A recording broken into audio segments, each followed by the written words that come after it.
হ্যাঁ রুমা, হ্যাঁ, কি খবর? ভালো। আজকে তুমি তোমার গাও সকাল আমার গাও ধোনি। ধুইনি, কালকে হলো জন্মাষ্টমী উপোস তো, এই জন্য এলে ধোয়া পাগলা করতেছি, তাই লিপা নাকি? পোছা করতেছি। হুম, তা কালকে কি একাদশী রাখবা? হ্যাঁ।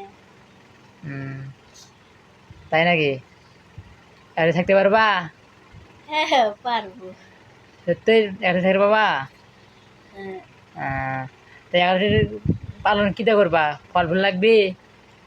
লাগবে তো। কি কি লাগবে? আটা আর কি? না, ওগুলো না, ফল কলা হলে দিই। কলা হলে তারপর চলবো? হ্যাঁ, তাই? হ্যাঁ। আচ্ছা, তো সবাইকে বলো কালকে একাদশী সবাই যেন করে। আপনাদের সবাইকে জন্মাষ্টমীর নেমন্তন্ন। আপনারা সবাই এক এক দূর উপোস থেকে আমাদের বাড়িতে আসেন। তারা হিন্দু ভাইরা আছেন, তারা আসেন বলে যারা দাও। যারা হিন্দু ভাই বোনেরা আছেন, তারা সবাই আসেন।